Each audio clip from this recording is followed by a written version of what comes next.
Hello and welcome to Radiant and Inspiring TV. I am your host, Kylie Anderson, and you are listening to episode 4, where I am interviewing the very lovely Claire Baker.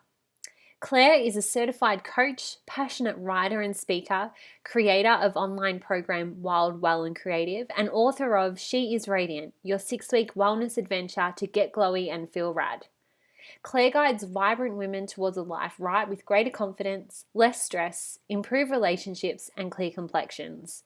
She'll have you throwing out the scales, booking the flight, launching the blog, and falling back in love with your life. Claire believes in the power of exquisite self-care for radical self-expression. Through her authentic and empowering blog, ebooks, online programs, and live workshops, you can consider Claire your personal advocate for living an energized, playful, and heart-centered life. Claire is a dear friend of mine, and I got to work very closely with her for her Adore Your Cycle workshop tour around Australia. I can now call her a really good friend of mine. She's a beautiful woman with such a great message to share. She is talking about adoring your cycle, women following and working with their menstrual cycle, which I think is so important and something that needs to be spoken about. And today you're going to hear a lot about how you can adore your cycle, as well as so much other juicy wisdom that Claire shares with us. I really hope you enjoy today's episode. So grab yourself a cuppa, get comfortable, and enjoy this interview. Hi Claire, thank you so much for joining me. I'm really excited to speak with you. Oh my gosh, Kylie, it's a pleasure. I'm really happy to sit down and be chatting with you too. Awesome. We've got some juicy topics to talk about. I think that mums are going to get a lot out of, so I really look forward to diving into that with you. But let's start with, who is Claire and how do you shine your light? Well, I'm Claire, and I work with women. I work with women as a coach and as a writer.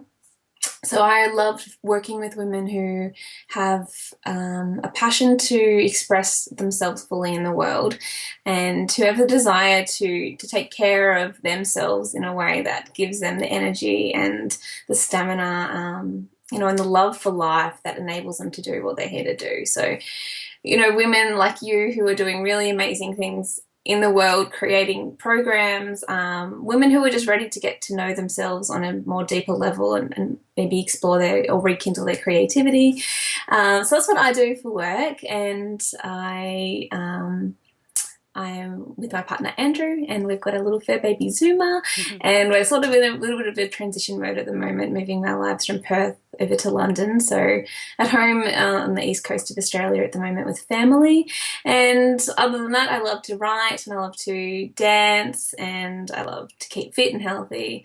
I love history. I love all kinds of things, travel. So there's lots of ways that I shine my light, and I'm really at the moment trying to get out of the mindset of it just being about work, because that's often, as it was just then, my first answer to that question. And so there's lots of ways I shine my light with friends, with girlfriends, with just trying to be more kind in my life at the moment is probably my biggest intention right now, is to just share more kindness and creativity in the world. So Beautiful. yeah, that's me right now at this point in time. I'd love to ask you that again in a couple of months when you've settled down in London, and we'll see where that path takes. That's exciting. Oh yeah, it changes all the time, doesn't it? Every day it could be a different answer to that question. Oh, absolutely, exactly. So I'd love for you to share with us 3 fun facts that people might not know about Claire Baker. Now I wrote these down because I thought I would forget them, because these are the types of questions that really stump me. Yes, you're not the only one. Everyone's like, I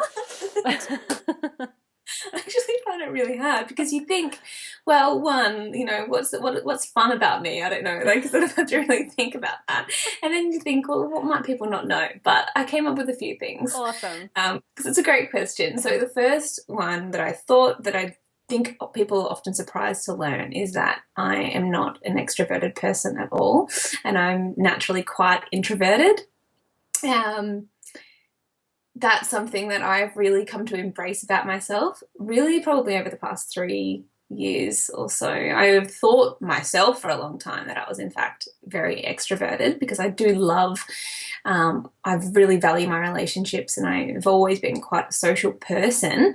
But when I understood what it really means to be introverted and just how I recharge and where I actually find my energy, and that was just really revolutionary for me. And to recognize that I actually can be confident, it's not about being shy.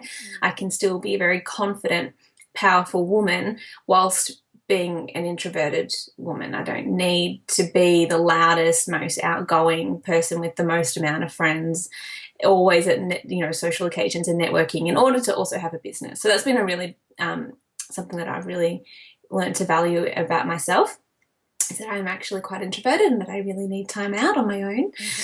The second thing that I thought of was that I I actually didn't grow up by the beach. A lot of people that have followed me whilst I've been living in Perth, minutes from the beach while I've been blogging, as most of that time has been in Perth. I think a lot of people associate me with being an ocean person because I love the ocean, but I actually didn't live by the beach until I was 26. And so, yeah, I'm actually not an ocean girl at heart, at all. I think in previous lifetimes I've definitely lived by the beach because I feel a deep connection to it, but I certainly didn't live by the ocean at all. And the third thing that I thought of was that I have a little tattoo on my arm, and it's only really small, but yeah, so that's something that some people often think, oh, that's strange, but it's the only tattoo that I have, and yeah, that's that. Lovely. So they're my three little things. I love them. They're good. I love asking that question because so far all the people that I've interviewed have been people that I really look up to, you included. And yeah, hearing little things that people just don't share, it's awesome. It's really, really awesome. It's really great. Getting to know somebody to a different level. Good. Definitely. I think we should probably ask, our friends and family those types of questions more often. Yeah, I think absolutely. it's awesome. Yeah, thanks for asking. Oh, that's okay. Thanks for answering and thinking about it. So, since I've become a mum, I've really felt this urge to get creative, and I was really lucky to do your amazing e-course, Wild, Well and Creative, which is just I just loved it. And I would love for you to explain what creativity actually is, because it doesn't always just have to be about drawing and painting. And how do you think mums can start to introduce creativity into their lives? So important, this topic. And yeah, all right. Creativity. What does it mean to me? Creativity to me, and this has taken me probably a lifetime to realize this as well, is that it is truly just an expression of our soul or our spirit, our higher self, whatever you want to use to describe that deeper part of us that we all know and feel. Not our mind, not our body, I say soul. So it's an expression of our soul in the world around us. So when we think about it in that sense, it opens up so many more, ways that we can be creative. So absolutely, it can be drawing and it can be painting, for sure. But it can also be something as simple as our relationships. We can be creative in our relationships by being authentic and being, expressing ourselves. That's being creative. It can be the way that we cook food and starting to bring more mindfulness to the things that we're already doing, how we dress ourselves, how we choose, colors that we choose to use around the home.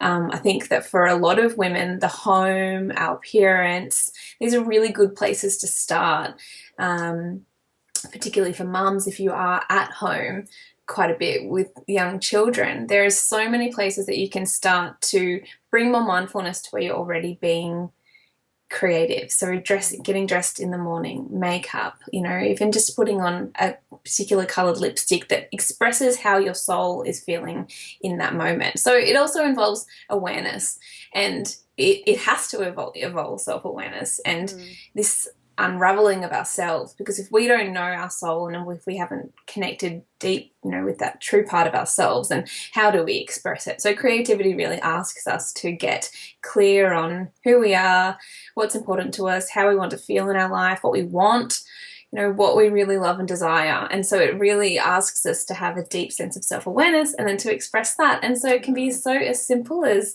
like I said, cooking, dancing around the home, with kids, definitely for mums. There's such an opportunity there, music. How can you start to play with your kids with music? Giving yourself time out as well. So I know for mums it's really important. Yep, absolutely have that time with your kids to play and make a mess and have fun. But at the same time, you're your own human being as well. You're your own person, and you as a mum, as a woman, also need time during the week to reconnect back in with you. Away from the rest of the family too. So if that means asking for help and taking yourself on an artist date for a few hours, which is a concept I really love, just heading out with a camera or a notebook, going out and sitting in a cafe, writing for a few hours, sitting down in a park and just reading a book, or drawing a tree, connecting back in with colors and senses, and how, reconnecting back in with the world and with yourself. So they would be great places, I think, to start for sure. Oh, I love those because since doing your e-course, I've also started painting, which has been really, really fun because I was one of those people that, I can't draw, I can't paint, blah, blah. So I never did it, but now I'm trying. But now I do that little stuff like Ava probably thinks I'm crazy, but I'm always dancing around her. I'll turn up the radio and I'm like, she laughs at me, looking at me like, well, what are you doing? But just that sort of fun stuff, like you said, involving your kids in that as well. And doing with dinner, when you cook dinner, mostly mums, not all mums, but mostly mums do the cooking of dinner, and taking that to an extra level and not seeing it as a chore, which, if you don't enjoy cooking, it's a chore, but you're getting creative with it and having fun with it. So I love those things. I think they're really, really awesome. It certainly doesn't have to be about adding anything extra in. It can, of course, take an art class or, go to dance classes or whatever, by all means. But it really should, I think, start with what you're already doing. How can you just bring a bit more mindfulness and self-awareness and self-expression to each and every moment in the day? What was I going to say? I was going to say something else just there, what you were saying about. I've lost it. We'll come back to you. It'll come back to me. Yeah, it's important. Oh, that's what I was going to say. I don't have children myself yet, but I think there is nothing more beautiful than seeing a mum or a dad, seeing a parent express themselves and set the example for their children about how, what they're worthy of doing and having in their lives too. And to see your parents be passionate and be creative and be connected to themselves, I think that is such an important gift. And I know that for a lot of mums, there is this sense of, it is often taking time away, or it is about doing something for yourself, and a lot of that can stir up a bit of guilt. I see this a lot with my friends and with my clients, and it's really, really important to remember that it is a gift in itself, the act of you being creative and honouring your own creativity as a woman. That sends such a strong message to your children, and I think that's such a beautiful thing to be brought up seeing as being normal and natural and just as a birthright, really. Oh, absolutely. That's beautiful. Yeah, definitely something that I want Ava to be surrounded by. And like you said, think that it's normal. It's not this woo-woo crazy thing, that it is, that's just how I've grown up. And I really want her to be in that place too. So I think that's beautiful. She's a great girl. So let's talk about your new focus, which is really, really exciting. If people read your blog, you're starting to go down the path of looking at menstrual cycles and how that all works. And I've been very, very blessed to be able to be part of your amazing Adore Your Cycle workshop tour around Australia.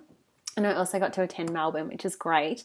And I think a week before I attended your Melbourne one, I just got my period back after like 18 months. Woo! I was very excited. The first time ever I was excited to get my period because I'm like, let's get stuck into this stuff. So I would love for you to just go into what it means to adore your cycle and how it can benefit women, because I think as a mum, when you're working with your cycle instead of just ignoring what's going on, it just makes your life flow so much easier. So I'd love for you to dive deep into that. What does adore your cycle mean? Yeah, oh my gosh. Flow is definitely a good word to use to describe the experience of adoring your cycle and working with your cycle, because this is the thing. We have a menstrual cycle, and for a lot of us, myself included, we've spent a fair chunk of our lives either not actually manipulating it with hormones by being on the pill and Me actually too. not, yep, a good decade of that, Yep. and actually just not having one really. Hmm. Or we do have a natural cycle, but we don't work with it. We completely work against it, and we just ignore the fact that our hormones move so much in a month. We change. We really do. We move so much every single week. From the week prior, our energy levels change, our abilities change. Our menstrual magic changes, which is a term that I'm starting to use to describe it, because it is like it's a magic that we have within us, and every single week we have access to a different kind of menstrual magic. And so adoring your cycle for me is being one aware. We always have to start with awareness, being aware of these changes and what's actually happening in our bodies every single month. So we have to start with awareness, and then it's understanding. So really getting to know, bringing that tracking in, getting to know your body, because we're all really unique and no one cycle is like another's. So getting to understand how our bodies actually work, and getting to know the different abilities, this menstrual magic that we have in every single phase. Because essentially we move through, I mean, there's different ways of looking at it, let's say 3 or 4 sort of phases a month. I like to use the seasons because I resonate with that. So I like the lens of looking at these different hormonal changes as being the season. So our winter is our when we're bleeding. We then move into the pre-ovulatory stage, which is our spring. Ovulation is summer, and then our premenstrual phase, the luteal phase, taking us back up to bleeding, is our autumn. So when we can understand that, yes, every single month as women we move through these changes and through these seasons, then we can start to work with it. Then we can start to structure our lives and plan ahead in order to really optimize and honor the menstrual magic that we have at every single phase. So that's really what adoring a cycle is to me, in terms of understanding the phases that we move through. It's also about having conversations like this and speaking up about hormonal health, talking about periods openly and without shame or fear of what somebody else might think. It's about women's fertile health. It's bringing the awareness and the importance of women to being able to speak about their periods and being able to speak about their reproductive health without fear of what society is going to say. If we speak openly about blood and bleeding and our uterus and ovaries and cramping and pain and friggin' tampon tucks, like it then goes to this new level of, well, why have we suppressed this part of ourselves for such a long time? And again, myself included, for years I felt that I couldn't speak openly and honestly about this experience. And it is such a sacred and powerful and very normal experience. On one hand, it is it's amazing, and I bow in awe to the magic of the menstrual cycle. I mean, we literally create life through it. And then on the other hand, it's the most normal, so normal. We should just be able to have these conversations. And we should have had more, I believe, more of these conversations as younger women as well. And to really understand this stuff at a younger age. And as we're in this post-feminist age now and moving forward with feminism and equality and this conversation about, what it means to be a woman today, adoring a cycle also means that this conversation has to take a place amongst this conversation in equality, because Mm. I don't believe right now that women feel equal when we go to the supermarket and we have, one, very limited options, two, there's a lot of chemicals and bleach and things inside a lot of sanitary products. There's also, as I said, a tampon tax here in Australia. There's just, for me, it's still not equal. There are so many women in the world who don't have access to, All right, after a little technical difficulty, continue, Claire. All right.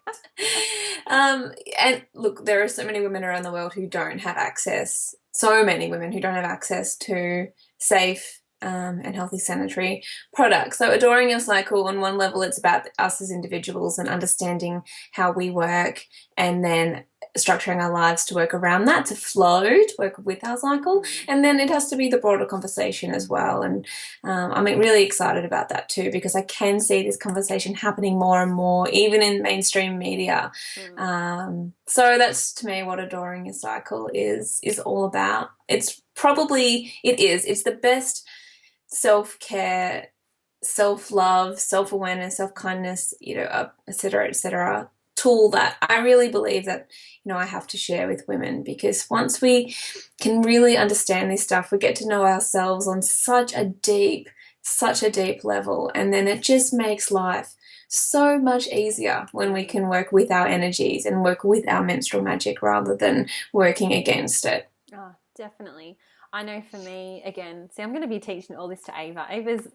I hope when she's old enough that she'll be a weird one. I'm hoping that it will just be what it is. Totally. Yeah. But, yeah, I'm going to be sharing it with her and making it not an embarrassing thing. And I found for me, like, I was bleeding this week, so I just took it real easy, and it was really nice to be able to just chill at home. Like, we did nothing. I've still got her to look after and stuff, but we didn't go out and we didn't go and catch up with people, and that was really, really nice. And even little stuff I've noticed with myself, like going to the shops to get tampons. I use Tom Organic because, like you mentioned, all the crap that's in the sanitary products is a bit scary.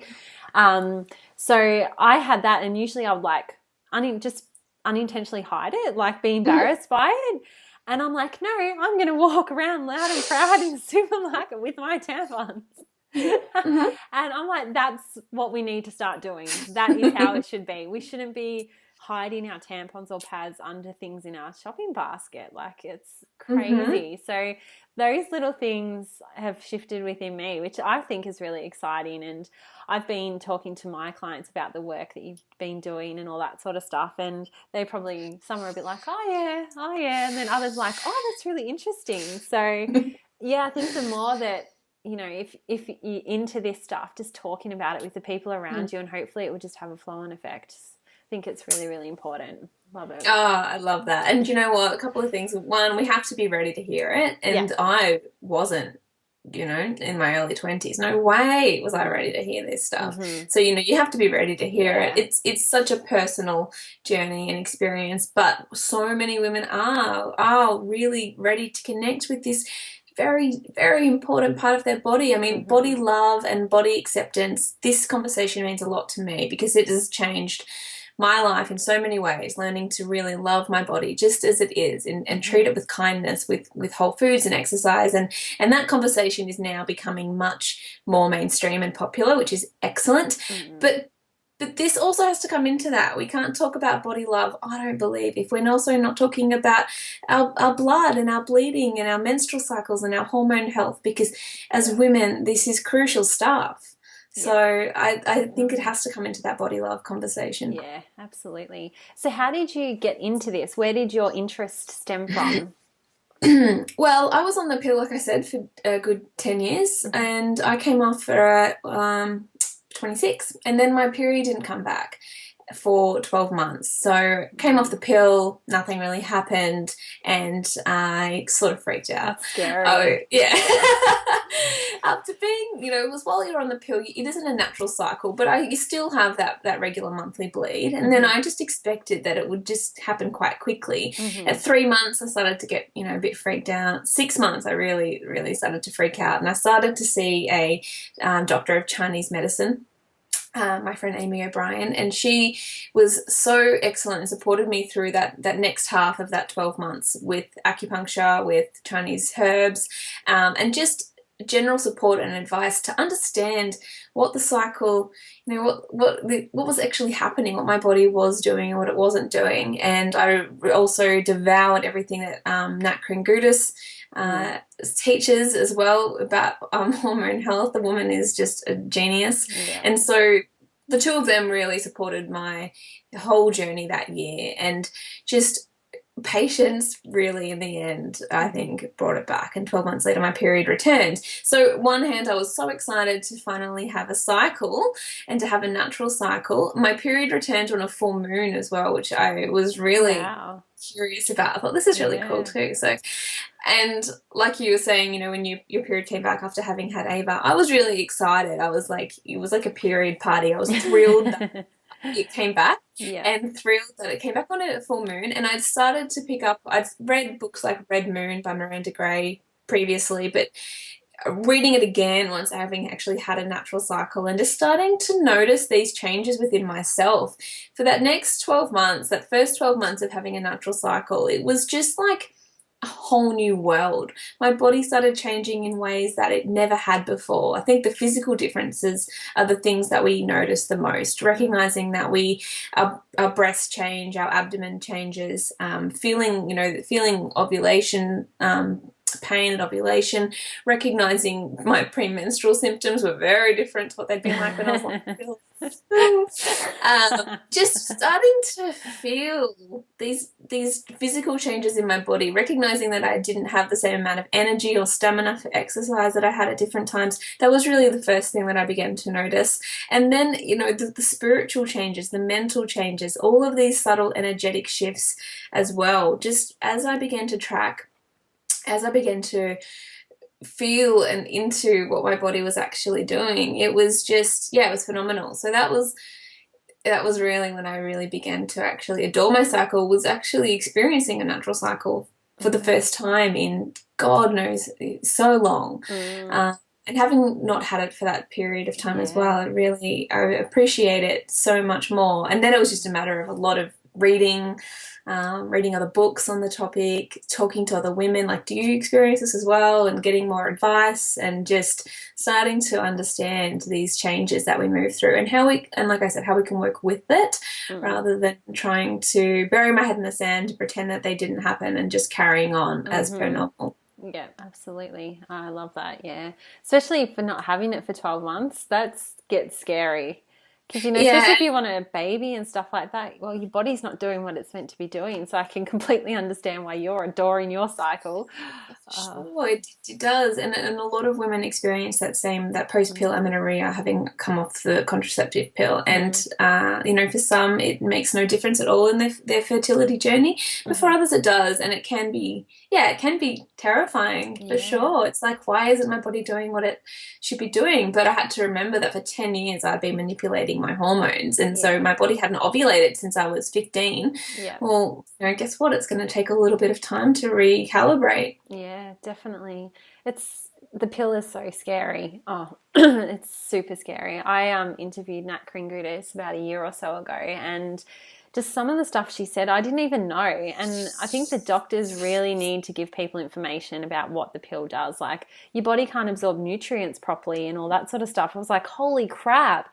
And like you, I was on the pill for like 12 years or something like that. And, the doctor's like, oh, there you go. There you go. And it's like, well, hang on a minute.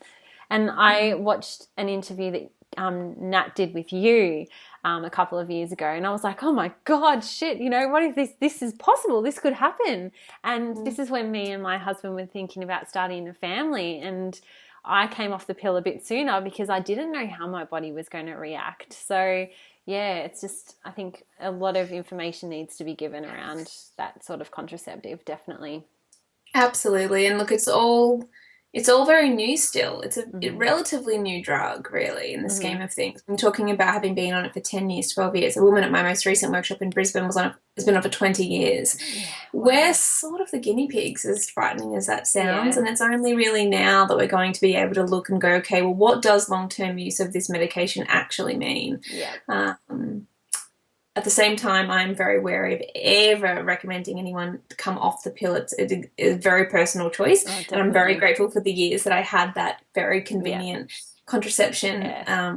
at that time in my life. Yeah. So, again, it's definitely not black and white, but Yeah. like you said, there has to be more understanding and awareness of exactly Yeah. what it's doing to your body Exactly. because, Here's yes, an it's doing, information pack and yeah, you make a choice for yourself.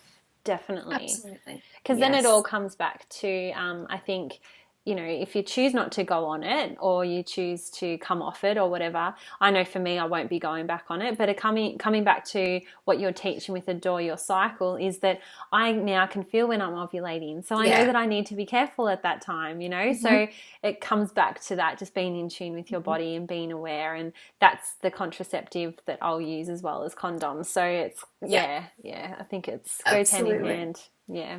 Yes, oh, absolutely. And I feel sort of sad for the years that I was on the pill that I missed out on this. I Mm. missed out on this understanding of how my body worked. It is such a big difference to being on the pill, Mm. experiencing a natural cycle. It really has been for me. And so I feel a bit sad for those years that I didn't have this tool to really understand myself, and work with my body in the way that I am doing now. Yeah, it's so important. So keep spreading the message, Claire. You too. Yeah, I Yeah, will, same to you. We've got to definitely. keep sharing it. And yeah, get those tampons out at the supermarket. Yeah, exactly. Woo! Look what I'm No more wearing. hiding them under the blocks of chocolate. That was so good. That's true. Those two things go hand in hand, don't they? Yeah. Chocolate, tampons. Yeah, sure. So, is there been a particular thing that's happened in your life, whether it's a dark moment or a light moment, that has completely changed the direction of your life? Indeed, there has. There's been a few. I think we all have a few Mm. pivot points in our life where something happens Mm-hmm. and we have decisions to make, and it can often change the trajectory of our entire lives. And Mm. perhaps it isn't even at the time that we really recognize it. It's often in hindsight we can look back and see where these Mm. things have shifted for us. Like you said, it could be light or dark. So I've had a few. There's probably two that really come to my mind that have been the most transformative for me. Number one was when I was 17. I was diagnosed with acute liver inflammation, Wow. and was really sick and spent months off school. I was in year 12, and it was Oh, goodness. my first experience of being quite unwell. I'd always been very healthy and fit young woman, and then really, really ill. So I was in hospital for quite a little while, and that was my first experience with holistic health and healing, because the doctors were really keen for me to be doing liver biopsies and going on steroids, because no one could quite explain exactly why my liver had just suddenly decided to basically shut down. Mm. And a friend of my mum's handed her Dr. Sandra Cabot's The Liver Cleansing Diet, and I was at that point just ready to really try anything. And Mm. so I really embraced it. I just went all in with this book, and it's all very much raw juicing and whole foods, and somewhat vegan as well in parts. And it wasn't that my diet prior to that was perhaps necessarily bad, but it was certainly not as full with nutrients as perhaps I could have been eating. And so Mm. my body just responded like magic. And within a couple of weeks, I was essentially, Wow. back to, almost to full health. It was within a month, it probably would have been completely back to normal. And my like liver beryllium levels were through the roof. Like it was crazy. And I was so yellow, like jaundiced, so sick, no energy, like vomiting everything I ate. And then within a few weeks, it was almost gone. So that was Wow. just like, once you know that stuff and you've had that experience for yourself, then you can't unknow it. So Mm. since that time in my life, I've always really valued my health and whole foods and eating well. Doesn't mean that I didn't then trash my body somewhat with alcohol for years through my 20s, but I've always eaten really well ever since then and been very mindful of what I put into my body. And I really know that if I do have a period of not taking care of myself and what goes in, like I really feel it. And I Mm. know that it's, I need to then be more mindful. So that was really powerful for me. Wow. And I'm glad I had that experience at such a young age too. Mm. Um, The second thing would be at 20, when I was 26, my brother was in a motorcycle accident and he sustained a severe brain injury, which has left him in a wheelchair and he's unable to walk or talk or do normal everyday things for himself. Mm-hmm. So, you know, I'm the eldest and then he's the second after me. There's five of us. And we're very close, and we've always been very close ever since we were younger. We'd speak all the time, and he's just always been, I guess, my person. Mm-hmm. You know, he's just he knows me very well, and we know each other very well. And so that was just like broke my heart because that had been a fear of mine for so long, as I think we all have these fears about things happening to our loved ones, and it had been a deep fear of mine that anything would happen to my family. But it always particularly been my brother. I think I'd always been very, very protective of him. Mm-hmm. And so that just broke my heart and just actually smashed me like just into a million pieces. And I was at a time in my life then where I perhaps wasn't taking as good care of myself as I could have been. I was restricting my eating quite a lot. I was smashing the gym. I was working a lot. I was drinking a lot. Mm-hmm. I was just intense in all parts of my life. Yes, like I wasn't giving myself any room to just sort of breathe and be myself. But that really woke me up. It really, really woke me up. And so I moved to Perth then to be with him, and that was where he was living, and to be with my family as he began his rehabilitation.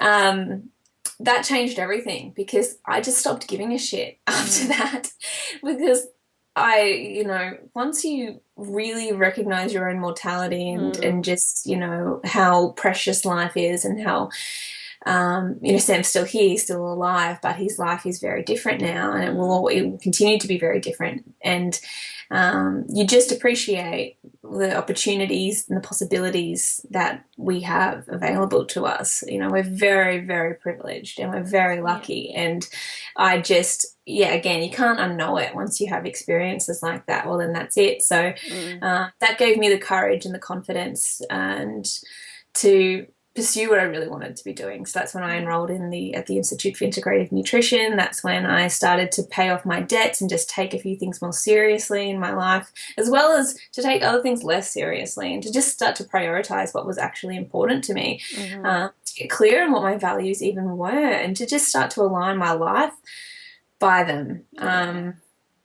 So those two things in hindsight at this point now in my life have been the most powerful for me, for sure.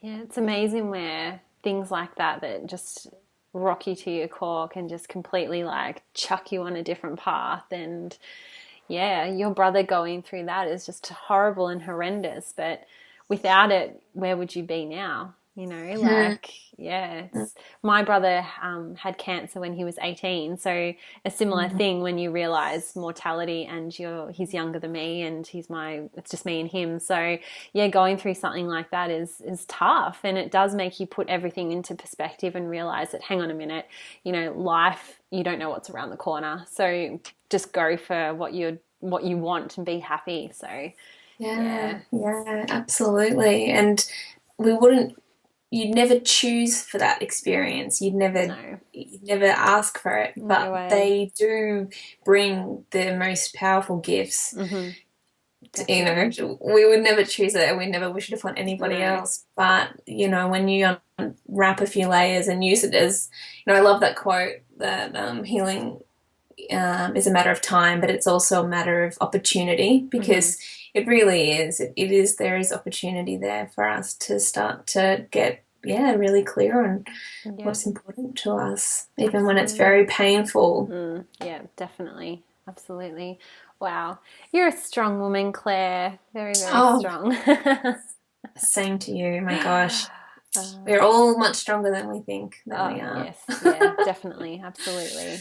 And then when you experience something like that, then your fear gauge changes, you know, because when it's something that you have been terrified of happening and then it happens and then you're all right, you know, you're okay, then it's like, well, what else have you got for me? Because if I can survive that, then Yeah. does. Your courage, you become more courageous, and Yeah. I think with more courage, then you can actually live life and not let fear dictate everything. Because I feel like once you've walked through an experience like that with your brother, it gives you so much more strength for Yes. every other part of your life. That's right, definitely. And I remember someone telling me that God only gives us what we can handle.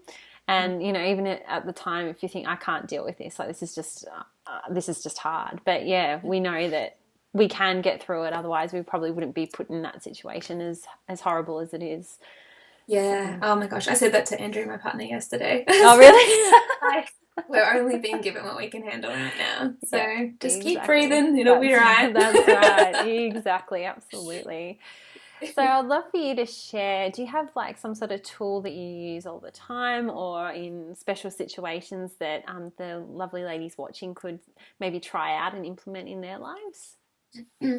Definitely. I have two again. I feel like I'm Oh just no, go doubling for up with it. answers.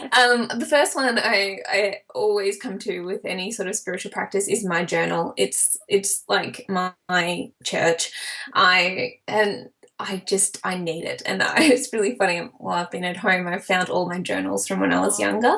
And I've been journaling, I don't even realize oh. this, for 21 years. I realized the other Wow, that's day. amazing. My journal's from 1995, and I was like, Oh, oh wow. my God.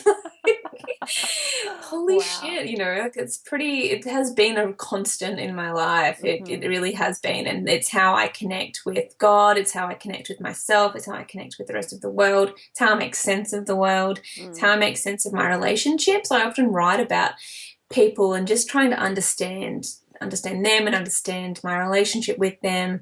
It's how I plan ahead and manifest and create things in my life. It's how I reflect. It really is just how I navigate everything. Mm. And so on a spiritual level, it's very, very important to me to stay Mm. connected to myself and also to stay connected to a higher power as well. So journaling there's no rules. If you wanted to get started with journaling, I always recommend trying out Julia Cameron's morning pages, Hmm. which is just a really easy and structured way to start journaling. Essentially, it's first thing in the morning, open up your journal, and just 3 pages, that's it, no more, of just anything that comes up. So those first thoughts in the morning, which can often sometimes be quite negative, Mm. they're just getting them out, or they might be quite positive. They could just be boring and mundane. It doesn't even really matter. It could be a dream from the night before, it could be an idea that we have sometimes in the morning, but just 3 pages of whatever's sort of just coming up mentally, getting it all down, and it just helps to clear space Mm. for for good for the good stuff to come through later on. So also spiritually and also as a creative practice, because the two are pretty much the same thing. Hmm. um, it's, I think, a really powerful Yeah, tool. So 3 pages in the agree. morning. The second thing would be related to the Adore Your Cycle stuff. This is one of the tips that I share that lots of women are loving in the workshops, is on the very first day of your menstrual cycle, so the first day that we begin bleeding, pulling 5 oracle cards. So if you've got a deck of oracle cards, shuffling them, pulling 5 cards, and the first 4 are related to the 4 phases of your cycle. So like I was saying before, you've got your winter, spring, summer, and autumn. So the 4 weeks, really, if you wanted to Hmm. look at it like that too. And then writing them down, and I write them down again in my journal. I've put the date. So for winter, whatever card I pull, that's my guidance for that week. And then the second card, that's my guidance for spring, summer, and autumn, and so on. And Hmm. then I just check back in with them for the rest of that next coming month. And the fifth card is just an overarching card for the whole cycle. So Hmm. it's just using the opportunity of our bleeding time to tap into that intuition and greater connection to our Mm. spiritual life at that time. And I love it. And it's just a way again of honoring ourselves. And yeah, lots of women have really enjoyed that trick too. I think I read that one initially in Lisa Lister's book Code Red. And so Hmm. that would be another great book to check out too. She's Awesome. she's amazing. So they would be the two things that I would pass on to Perfect. your viewers. I love that. Perfect. And last question, because yeah, time just goes quickly. I love it. How would you like to be remembered? I would like to be remembered as someone who cared and as someone who gave a shit about their life and about the world. You know, it sounds so cliched, but it's really important to me that the work I'm doing and the life that I'm living and the type of human that I'm always evolving and becoming more of is someone who, you know, treads carefully and lightly, cares for others, you know, creates things that create positive change. It's basic stuff, but it's the stuff that really makes a difference in the world. So someone who really cares and who just, yeah, gives a shit about themselves and about other people that's, if I'm remembered like that, then I'm happy with that. Oh, beautiful. Thank you so much, Claire. I love that. Thank you so much for joining me. It's been such a pleasure talking with you today, as it always is. Joy, You're like total a joy. ray of sunshine. You are. Somebody told me recently that I remind them of a fizzy Barocca. I love it. That's hilarious. No, it made me laugh. I'm like, really?